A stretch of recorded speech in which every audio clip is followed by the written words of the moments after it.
नमस्कार, दैनिक shift time में आप सभी का बहुत बहुत स्वागत है। वक्त अमेंडमेंट बिल को लेकर आप देख रहे हैं किस तरह से हंगामा बरपा हुआ है, वो भी कहाँ पर असेंबली, लेजिस्लेटिव असेंबली में। आज दूसरा दिन था दूसरे फेज का और लगातार हंगामा देखने को मिला।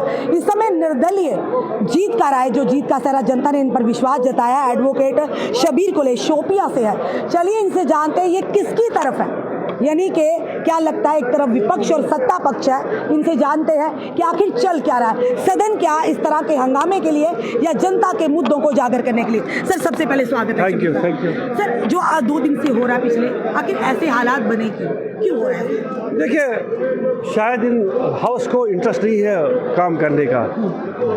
ये ऐसे ऐसे मुद्दे उठाते हैं जो जम्मू कश्मीर के लोगों के लिए इस वक्त प्रायोरिटी नहीं है। इस वक्त क्या प्रायोरिटी है? इस वक्त प्रायोरिटी है स्टेट डेवलपमेंट, और इसी मुद्दे पे हम आए हैं। इसी के मुद्दे को उठाने, हमारा जो एडहॉक बेसिस पे जो मुलाजिम हैं उनकी बात करनी है, हमें डेवलपमेंट की बात करनी है, हमें स्टेट की बात करनी है। लेकिन सबसे पहले मैं आपसे ये बताऊँ, आपको शायद याद, कल कश्मीर असेंबली जम्मू कश्मीर में पहली बार स्टेटहुड के लिए रेजोल्यूशन 3 पास हुए थे। उसमें मेरा भी एक रेजोल्यूशन था और सबसे ज़्यादा हमें इस पर इंपॉर्टेंस देनी थी, डिस्कस करना था, पास करना था। लेकिन नेशनल कॉन्फ्रेंस ने रक्स लेगा, नेशनल कॉन्फ्रेंस ने एहतजाज किया। हमने बार बार इनसे कहा कि जम्मू कश्मीर में असेंबली का जो स्टेटहुड है ये सबसे महत्वपूर्ण, लेकिन नहीं करने दिया। सिर्फ वो जो वक्फ बिल है उसी पे उन्होंने ज़्यादा शोर किया, वो रक्स करके पूरा कल का दिन समाप्त। वक्फ अमेंडमेंट बिल को लेकर क्या आपकी राय है?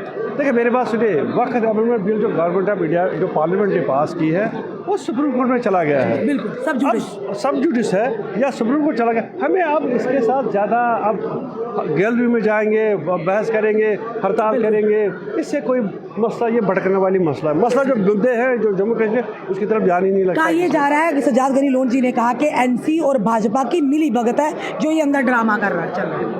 अब मैं मतलब मिली भगत तो नहीं कह सकता हूँ, अपना अपना फ्लोर मैनेजमेंट करते हैं।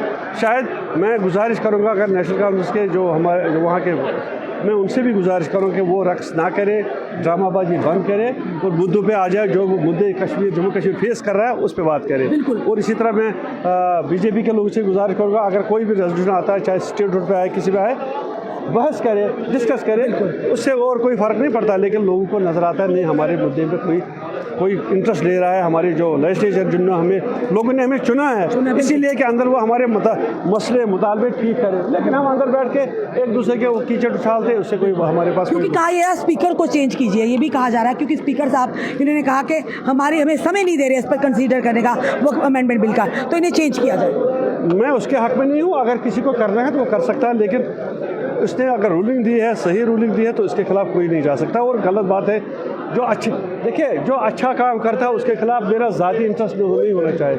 वो अच्छा काम करता है, कानून के हिसाब से चलता है, तो उसको चलना चाहिए। और हम उसके निर्दलीय इंडिपेंडेंट, हाँ निर्दलीय, अब यहाँ पे एज इंडिपेंडेंट आए, एज इंडिपेंडेंट, किसी को सपोर्ट को नहीं। ऐसा हम मुद्दों पे जाते हैं, जो अच्छा काम करेगा उसको सपोर्ट करें, जो बुरा काम करेगा उसको। पर जो हाथापाई तक बात आ जाती सदन में, ऐसा होना चाहिए? गलत बात है, नहीं करना चाहिए। ये गरिमा जो गरिमा होती है सदन की, वो नीचे आ जाती है। इससे अच्छा है कि घर बैठे या तो काम करें लोगों के लिए, नहीं तो घर बैठे। बिल्कुल, धन्यवाद सर। ये थे हमारे साथ एडवोकेट शबीर कुले शोपिया से, निर्दलीय है। इन्होंने साफ तौर पर कहा सदन की गरिमा को बरकरार रखना सत्ता पक्ष और विपक्ष का काम है, जनता के मुद्दों पर बात होनी चाहिए। बिल्कुल सही कहा, ना कि वहाँ पर ये कहा जा रहा है कि एनसी और भाजपा का ड्रामा है। ये कितना ड्रामा है, कितना, इस पर हम कोई टिप्पणी नहीं करेंगे, पर लगातार आरोप प्रत्यारोप का सिलसिला जारी है। एक तरफ ये कहा जा रहा है कि वक्फ अमेंडमेंट बिल जो है एक विशेष समुदाय को टारगेट किया जा रहा है, और दूसरी तरफ ये कहा जा रहा है कि ट्रांसपेरेंसी लाने के लिए ऐसा किया। कुछ हद तक लोग सपोर्ट भी कर रहे हैं और कई आप देख रहे हैं लगातार प्रदर्शन भी हो रहा है, और वो उसका असर जो है असेंबली में भी देखने को मिला है। चलिए देखते हैं आने वाला समय क्या रंग दिखाता है। अपने कमेंट में सुझाव हमें जरूर दीजिएगा और इस वीडियो को शेयर कीजिएगा। जुड़े रहिए ऐसे हमारे साथ अगले अपडेट के लिए। जय हिंद, जय भारत।